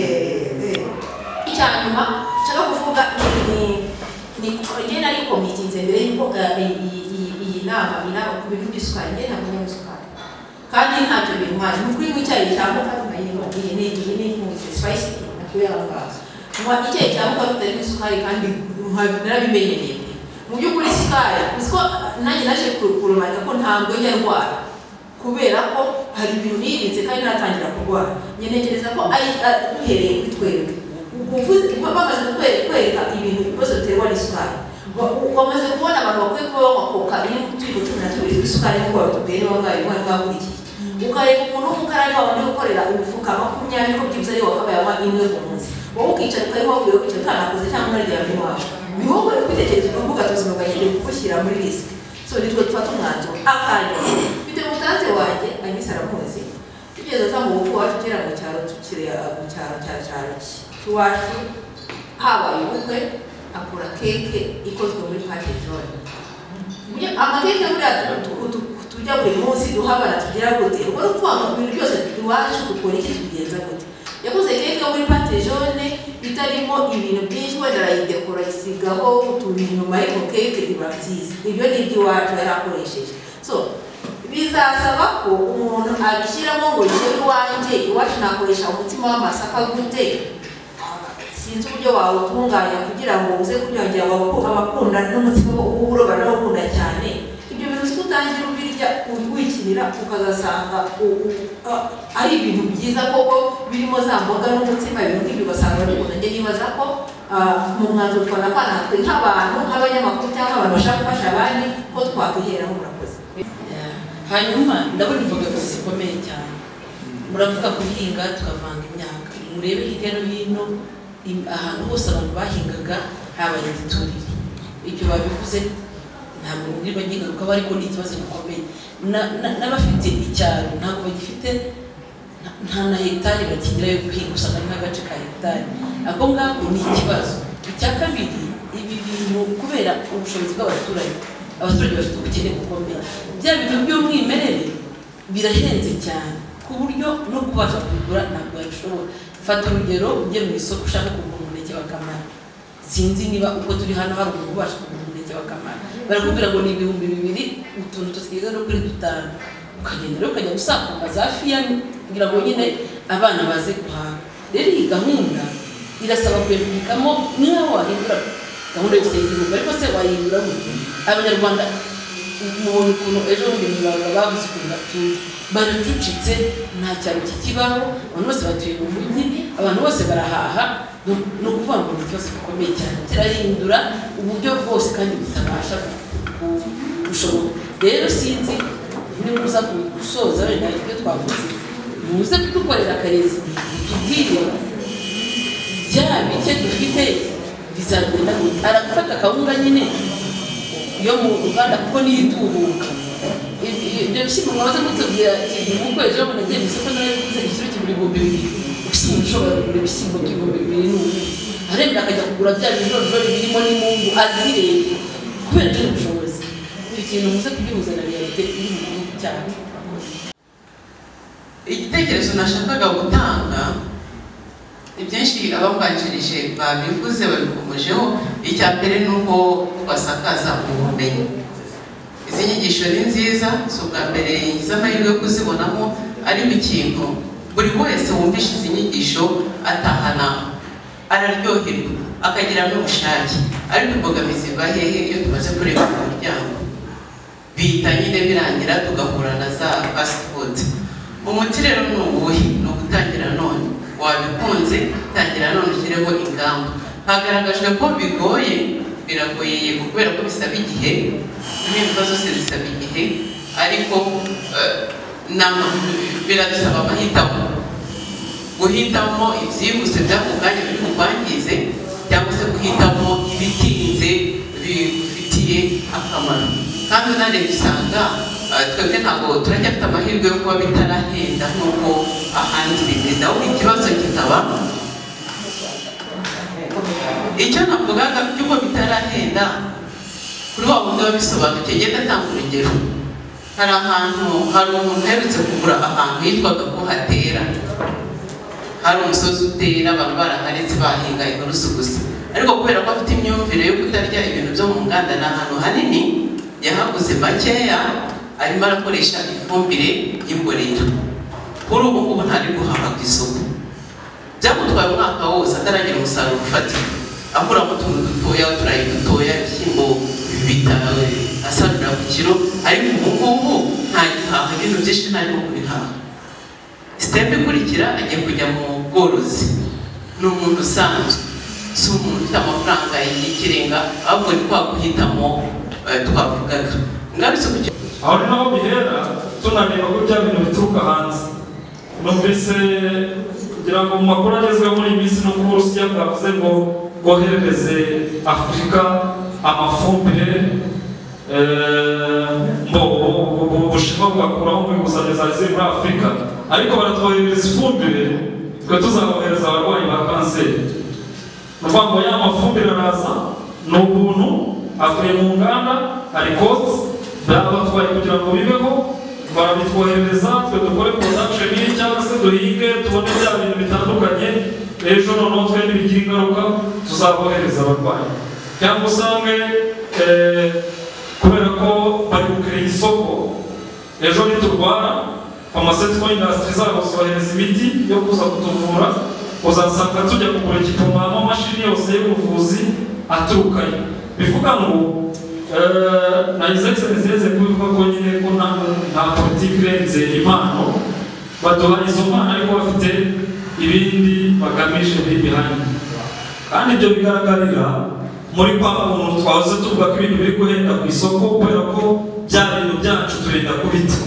Ntekereza ko uyu munsi wa none abantu bari nko mu myaka yanjye cyangwa se baba tungana cyangwa n'abandi bitaho gatoya, umusize mu rugo ukamubwira ngo jya guhaha cyangwa ateka, ni bake bashobora guteka ibyo twari turimo tureba hariya. Kubera iki mbona harimo nka misconnection hagati ya old generation na young generation. Umukecuru uko yitegura ibiryo ye, umwana w'uyu munsi wa none siko yategura. Aricyo mwegeze kuvuga cyane ku bijyanye n'umuco usa naho ugenda utaka. Niba rero tudashobora kuba twabikora, twibagiwe bya bintu by'iwacu dushobora gukora byo kotsa za runonko no guteka mu cyungo tukavanga tukagira gute, ahubwo twumva ko udashyizemo magi ni ikibazo kitoroshye. Icyo kintu gihuze n'inganda zikomeye zifite uburyo zamamaza. Murebe uburyo ikirungo asante bigeze gutanga urugero cyamamazwa kandi bica mu itangazamakuru, ariko abantu ntabwo bazi ingaruka bifite, ntabwo bazi iki kigize n'iki. Ntekereza ko rero niyo mpamvu tuvuga ngo media has very powerful capacity yo gucenjinga imyumvire n'imitekerereze n'iby'abantu nyine bafata nka choice. Hari amakampani menshi yamamaza inzoga, yamamaza ibiribwa bitandukanye bidafite ubuziranenge. Dukeneye kureba ese ubushobozi bwo guhangana nayo kugira ngo byibura abanyarwanda muri rusange bamenye ububi bw'izo produits ziri mu Rwanda cyangwa ziri ku isoko, byibura ufata umwanzuro uvuga ngo ariko I'm taking it for my own risk, ukaba uzi ngo nyine nemeye gushyira ubuzima bwanjye ku kaga nubwo mbifashe nari ko atari byiza. Icyo kintu dukeneye kugira ni cya kintu rero twahuza n'imyumvire bavuze. Ikindi navuga hari umuntu umaze kuvuga ku bijyanye na koste. Nanjye nageze kujya ahantu turi kwigisha abantu ariko kuvuga ko iby'indwara zitandura no kuzirinda bakavuga ngo imboga zirahenda, ariko wa muntu uvuga ngo imboga zirahenda ugasanga ntashobora kurara icupa rya mitsingi. Niba imboga zigura 200 cyangwa umufungo ushobora kugura 500, icupa rya mitsingi ari kuri 500 cyangwa 1000, ini iki gihenze. Kandi za mboga ko ashobora kuzigura 400 umufungo wa 400 akawuryaho n'umuryango wose, mu gihe icupa rya mitsingi rimwera ku kabari wenyine akitahira. Ubwo rero nacyo tugomba kukireba, ntabwo bihenze cyangwa se ari naho bihenze, ariko naho biri guhera naho abantu bamaze gusobanukira ko bya bintu byacu cyangwa wa muneke wa kamara ufite akamaro kurusha bya bitoki batubuye bibaye iminsi mikeya. So icyo nakongeraho rero mbaye gato kubihuza n'ikibazo cya NCDs, kubera ko nacyo twagarutseho izi ndwara zitandura. Icya mbere tugomba kureba magnitude y'ikibazo. Ikibazo cyo kirahangayikishije isi muri rusange, twabigaragaje ndetse no mu ntego z'ikinyagihumbi isi yihaye, ngira ngo zo zarangiye turi SDG 2030 bagaragaza ko NCD ari ikibazo cy'iterambere muri iyi generasiyo mu kinyejana cya 21, ndetse bakayiha n'intego yo kuvuga ngo bagabanye premature mortality biri connected n'izi ndwara zitandura. Kuko premature mortality igaragara nuko abantu bapfa hagati y'imyaka 30 na 39 ni mu myaka yo gukora yo kubyara umusaruro. Iyo ari mu myaka yo kubyara umusaruro, icyo gihe dutakaza experts and expertise. Vango utakaje umuntu ufite uburambe, ufite ibintu yaramaze kwiga, arangije kaminuza cyangwa se yarafite akamaro yaramara igihugu, ariko na bwa bumenyi yarafite aramujyana n'uvana igihugu ku gihugu. Noneho ukajyana n'aya mafaranga rero igihugu kizajya guhangana nabyo, usanga gitakazaho amafaranga menshi. Icyo ni ikintu tugomba kugaragaza ko ari ingaruka mbi bizana ku gihugu, binadindiza iterambere ry'igihugu n'iry'umuturage muri rusange, kuko leta yacu ishyira imbere byibura n'ubuzima bwiza ndetse n'iterambere ry'umuturage. Ikindi, ibintu ntabwo ari ibintu dushobora kuvuga ngo nakoro yabizanye, biri scientifically proved. Ni ukuvuga ngo bifite proof, bifite evidence, biragaragara ko ari ikibazo. Nahoze ndeba recently muri Tanzania bagaragaza umubare w'abantu bagize ibyago by'ibibazo by'ubuhumekero, za skin disease, basanga uruhu rwarahindutse kubera ko bakora mu buhinzi bagakoresha amapesticides. Twahomeze tuvuga. Numva rero ibyo nacyo twakigaragaza nk'aho byaba ari cost effective byo gusevinga umutungo w'igihugu, ariko no ko ingaruka guhangana n'ingaruka zabyo nibyo bihenze kurusha kubyakira. Urumva rero tubigaragaje nk'aho ari cost effective approach izatuma tugabanya ibibazo byatera isi, byatera igihugu muri rusange, ariko tutibagiwe uruhare rwa buri muntu. Tukunda kuvuga ngo is everyone business, nyine everyone is concerned. Uko twavuze ngo zihura n'umuntu wari wese ku myaka yari yose. Umuntu nawe akeneye imyumvire isa nkaho ihinduye, cyangwa se akeneye kubigiraho ubumenyi, akajya afata n'umwanzuro agendeye kuri ibyo. Numenya ko ibyo bintu bifite akamaro, kuzirinda ari byo byiza, uzamenya ko nujya gufata bya biryo uzi ko bidafite ubuziranenge, uzapayinga attention. Uvuge ngo I'm putting my life in risk. Uko wongera za toxin ni nk'uburozi tuba dukomeza dushyira mu mubiri, n'umubiri ujya ukananirwa, nibwo usanga wahindukiye cyangwa wakunaniye. Mureke rero twihereho ubwacu, turebe akamaro kacu, ubumenyi tubifiteho, tubisangiza abandi gute, dukorana nabo gute, ese tubasha kumenya uko duhagaze, ese ni iki dufasha contribution turuke byo biri no muri steering committee y'iporoje.